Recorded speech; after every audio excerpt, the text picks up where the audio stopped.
Sanbanani and welcome to Wisdom X Magaziwe. Imina ngingane amakhehla madala amakhehla amakhulu amakhehla mahle. If you're watching for the first time, siyakwamukela.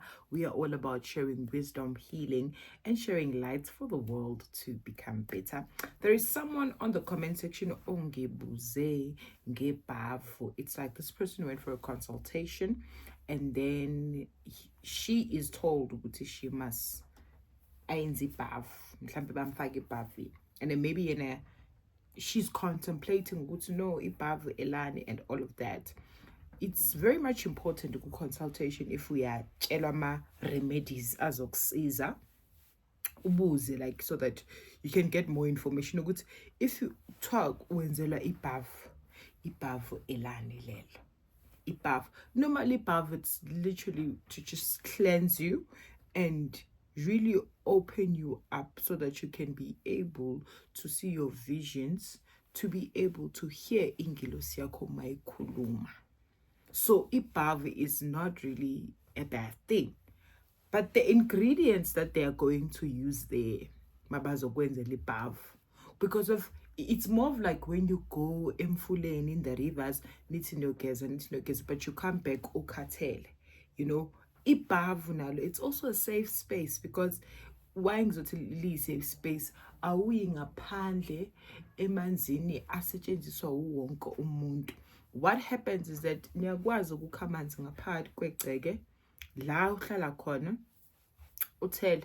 Ibhavu is like ibhavu, a bath that you normally take every day, but this one is just gonna be different because of the ingredients that you're going to put on your waters. And also you are going to pray. Kunama situations are different. Ungayenzelwa amanzi ahlanganiswa ama-ingredients lawa ahlanganiswa, mhlambe kuhlanganiswa amanzi ahlanganiswa nobisi, that's all.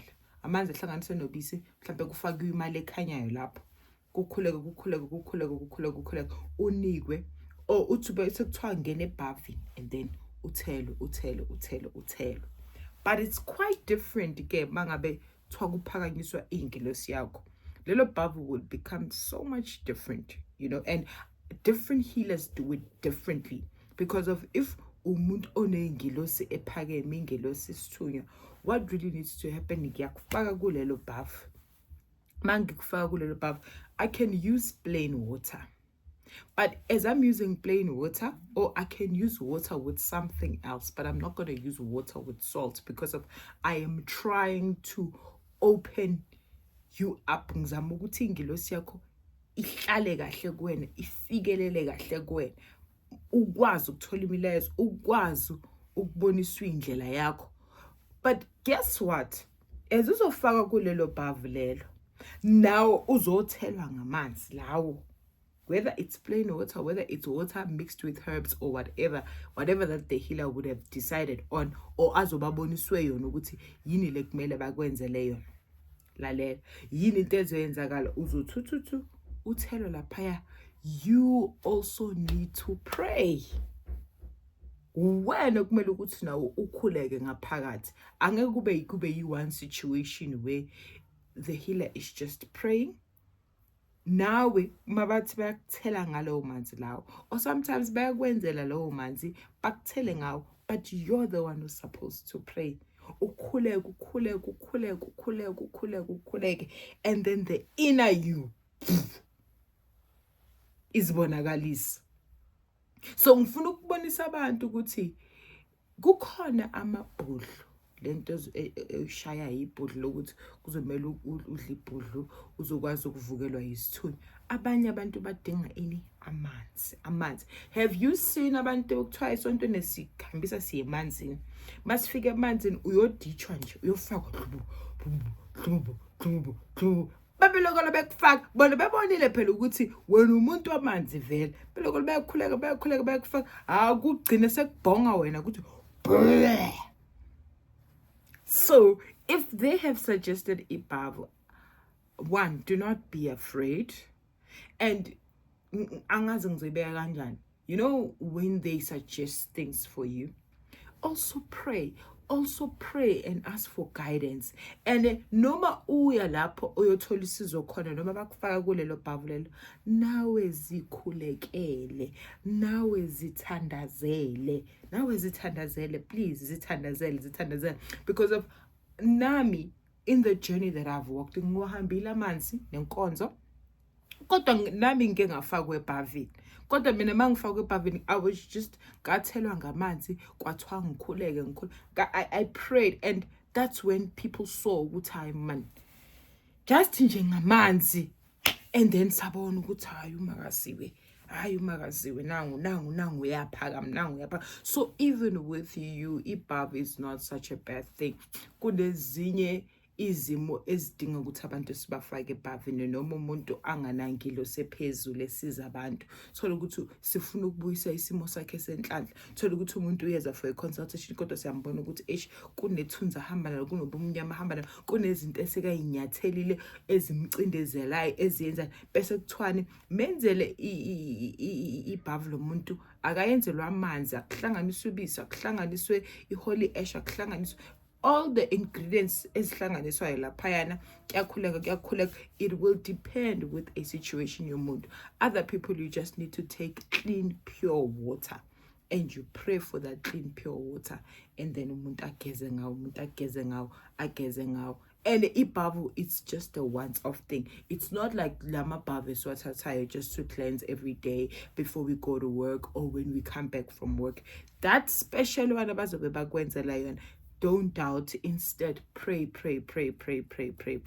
And ask whenever you feel like when akwenza umqondo kwen, because of lelo bhavu lelo lizokuhlangabezana, ingilosi yakho izokwazi ukukunamathela kahle, kucace, i-communication ibe clear. Because most of the times you are walking, kodwa ingilosi zakho, they are very far from you because of all the things that you use, or the surroundings, or indawo ohlezi kuzona zigenza ukuthi ungcole. Ingilosi mhlawumbe namaphupho akho uyawakhohlwa, wakhumbule kahle, isimo sakho semali akulungi, and all of those things. And even after sowulenzile ibhavu, sowugezile, you need to continue to pray. And then yonke into yakho uzowambulelwa yona, yonke into yakho uzoyiboniswa ngesikhathi. Everything will fall into place. Ngawahamba manzi, ngangena ebhavini, and after ibhavu kwacaca yonke into. Ngabona yonke into happened for me. But for you to continue to keep your angels active, zihlezi zikhuluma nawe, zihlezi nje zinawe, you also need to do your part and continue to pray. God never gave us the spirit of fear, but God gave us the spirit sokuthi sikwazi uqina. We are fearless. So mawuqala uba nokwesaba, kungabe kuumoya omubi okuvimbayo ukuthi uhambe uyoligezela lebhavu. Because why all of a sudden you are just hence ngithini, once you start now to doubt, pray. When you get, because trust you me, in your journey of spirituality, of discovering who you are in the spirit, you are going to go through the ups and downs. Even the healers that you see on social media, they also have a story to tell. Bakhona ekudlalwe ngabo, bakhona bake bavalwa, bakhona bake bayenzelwa kabi, bakhona, like, people have went through so much when it comes to the spirit. But ngokuthandaza, I would say God has protected me.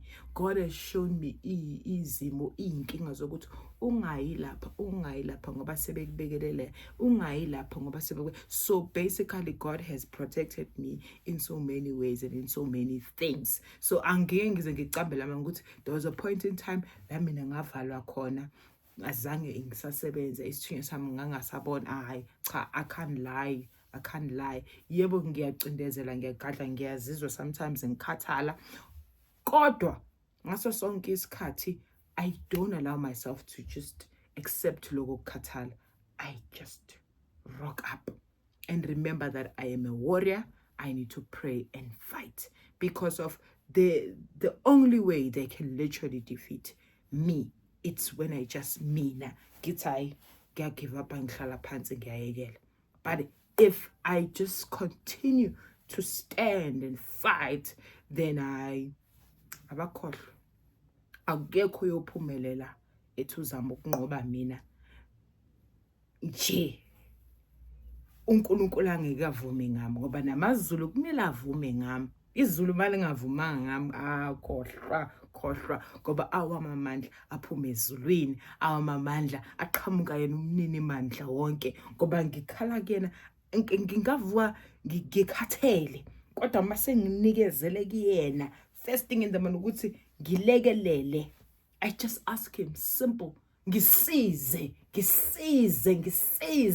Oh, bese ayibonakalisa ke ngithi mangene endaweni ngikhohlwe nokuthi I was tired, ngikhohlwe ukuthi nginenkinga, ngikhohlwe ukuthi nje I was just miserable for like some few minutes. So la ukhona, so the person who's asked about ibhavu is very good. Livula inhlanhla, liyakhanyisela, it connects you better to ingelosi yakho depending on the ingredients. But as you are going through lelo bhavu lelo ugezwa uthelwa ngamanzi, nawe kuzomela ukuthi ukhuleke ngowakho umlomo ukhuluma.